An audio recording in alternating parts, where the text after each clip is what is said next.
Несколько общих замечаний по поводу перемещений.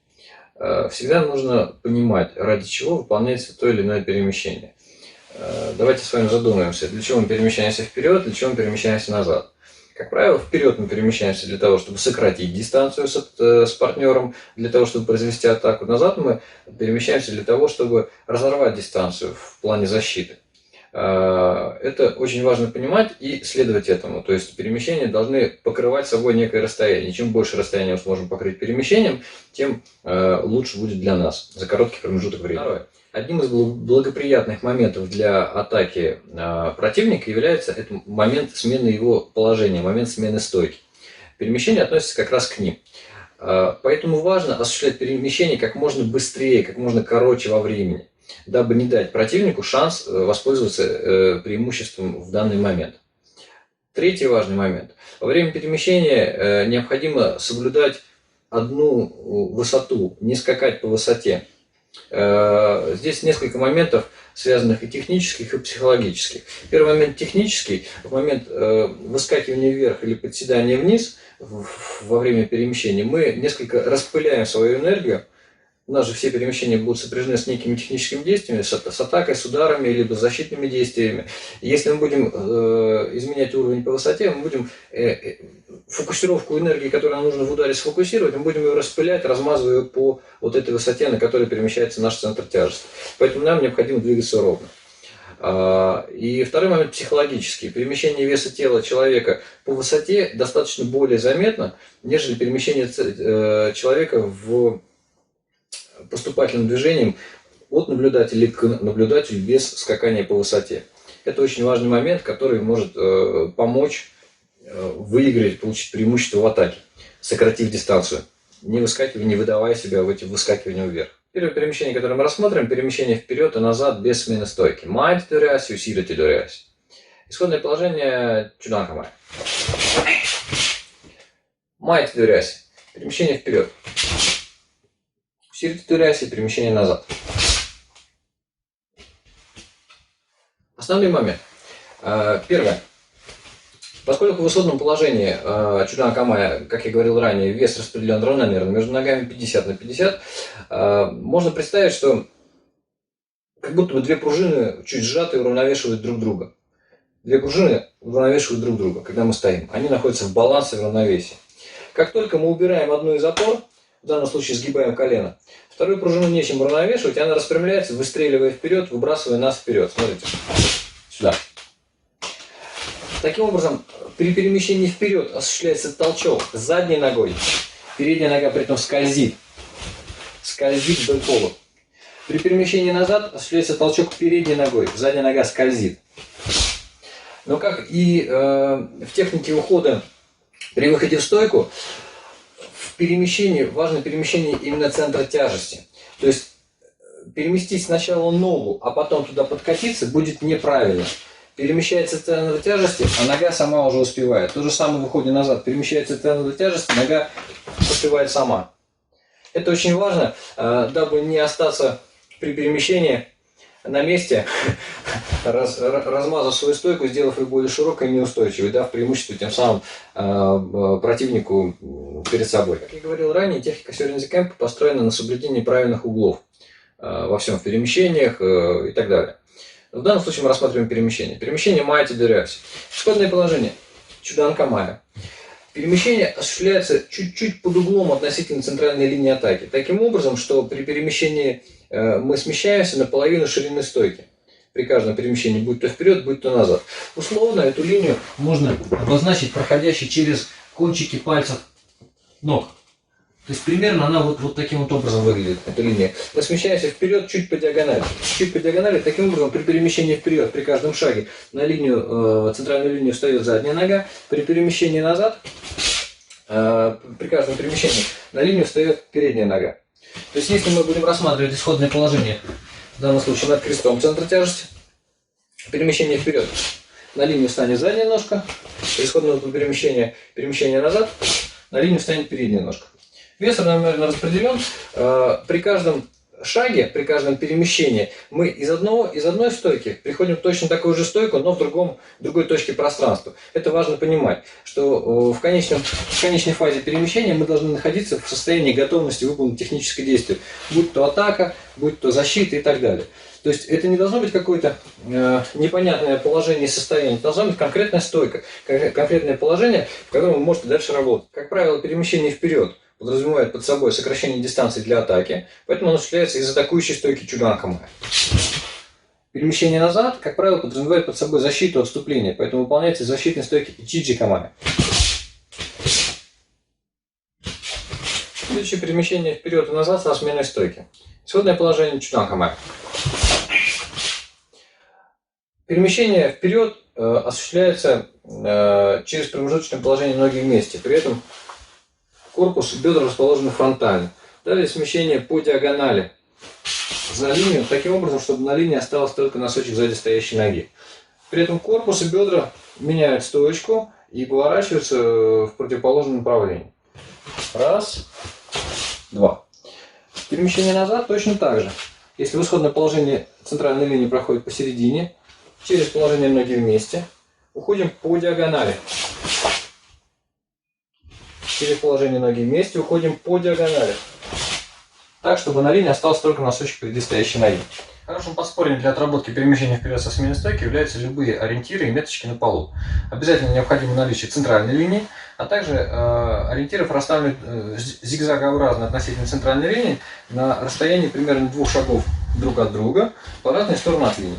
Исходное положение для перемещения вперед. Мы встаем, впереди стоящая нога встает рядом с кубиком, сзади стоящая нога встает на линии. И начинаем перемещать перемещение зигзагом. Раз, два. Впереди стоящая нога встала напротив следующего ориентира, сзади стоящая нога вышла на линию. Опять раз, два. Для перемещения назад мы встаем таким образом, чтобы передняя нога встала на линию, задняя встала напротив ориентира. И осуществляем перемещение. Раз, два. Раз, два. Сначала с паузами в промежуточном положении на 2 счета, впоследствии выполняем все движения на 1 счет. И аналогично перемещение назад. И крайне важно выполнять перемещение через положение ноги вместе. Данная фаза позволяет включить в работу бедра, которые впоследствии помогут при выполнении ударов либо защитных действий при перемещении назад. Перемещение кумаси. В переводе с японского его можно перевести как перемещение паука. Кумаси. Исходное положение Чуганкамай. Перемещение осуществляется подбивом. Перемещение вперед. При этом задняя ножка подбивает переднюю и уходит вперед. Раз. Перемещение назад. Передняя нога подбивает заднюю. Уходим назад. Угол направления перемещения аналогичен майти доряси, сирти доряси. Чуть под углом, смещаясь на половину ширины стойки при каждом перемещении вперед и назад. При перемещении вперед на линию встает сзади стоящая нога, при перемещении назад на линии стоит впереди стоящая нога. Очень важный момент в этом перемещении. Как я уже говорил, общее замечание для всех перемещений не скакать по высоте, но в этом виде перемещения необходимо также сохранять баланс вертикального положения тела, баланс стойки. То есть не заваливаться при перемещении назад, вперед, не заваливаться назад, при перемещении назад, не заваливаться вперед. Сохранять вертикальность позиции. Раз, два. Кроме того, обратите внимание, исходное положение впереди стоящая нога стоит на линии, при подбиве сзади стоящая нога встает даже не на место этой ноги, а улетает дальше туда, тем самым покрываем гораздо большее расстояние. Сюда.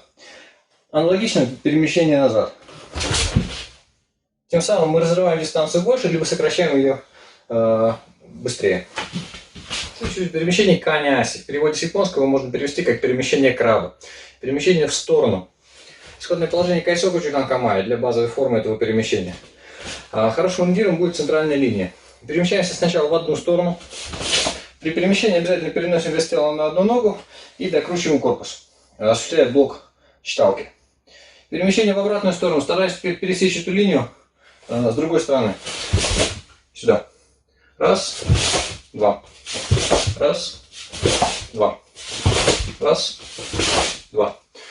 Как можно шире. Как можно шире, не выскакивая по высоте.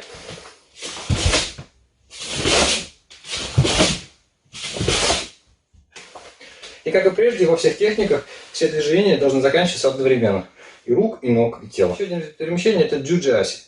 В переводе с японского скрестный шаг. Исходное положение джиджи-камай.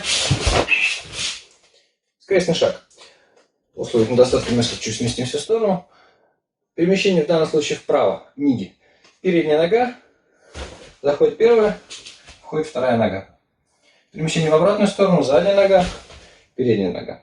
Самое уязвимое место в этом перемещении – это положение скрещенных ног. Данное положение является неустойчивым, в нем неудобно ни защищаться, ни атаковать. Поэтому необходимо это положение проскакивать как можно быстрее. Не зависать в нем.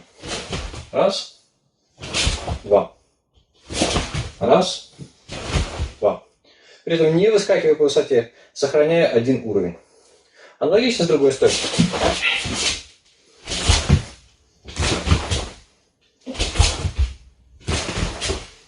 Данное перемещение очень часто используется и в куме, и в поединках.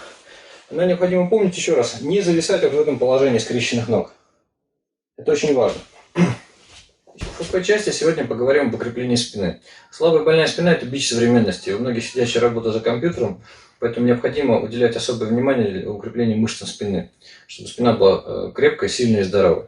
Сегодня разберем несколько подводящих упражнений по мере усложнений для укрепления мышц спины. Одним из самых классных комплексных упражнений для спины, на мой взгляд, является мостик. Но выполнить мостик сразу далеко не под силу каждому. Поэтому мы сегодня разберем несколько подводящих упражнений. Первое упражнение – это прогиб из положения лежа на спине.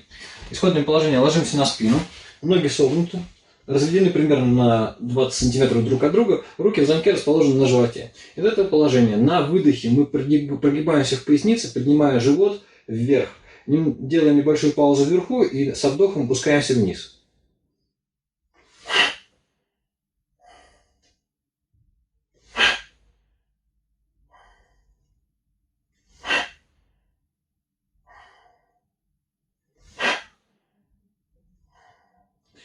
Доведите уверенное выполнение данного упражнения до 3 подходов по 50 раз. Следующее упражнение – это прямой мостик, или можно его еще назвать обратный упор лежа.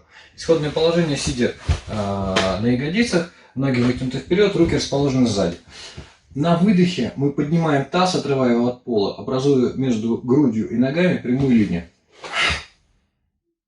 Делаем небольшую паузу, на вдохе опускаемся вниз.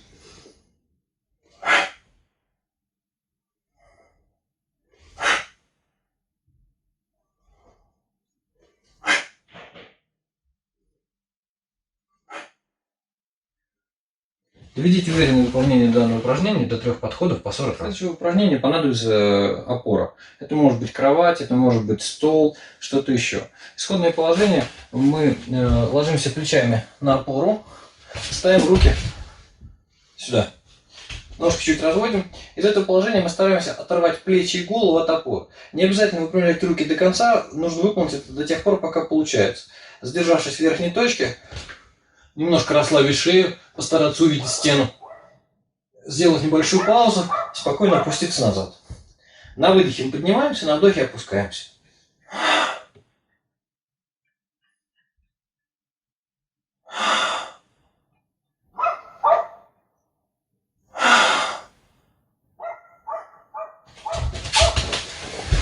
Постарайтесь довести выполнение этого упражнения до 3 подходов по 30 раз. Следующее упражнение – это выход в мостик из положения мостик на голове. Поскольку, как правило, выполняется упражнение на жестком полу, для смягчения контакта головы с полом можно что-то подстелить, но это может скользить, поэтому лучше надеть шапку. Шапка будет смягчать контакт головы с полом. Исходное положение – это мостик с опорой на голову. Мостик с опорой на голову. Из этого положения на выдохе поднимаемся вверх и стараемся выпрямить руки. На вдохе опускаемся.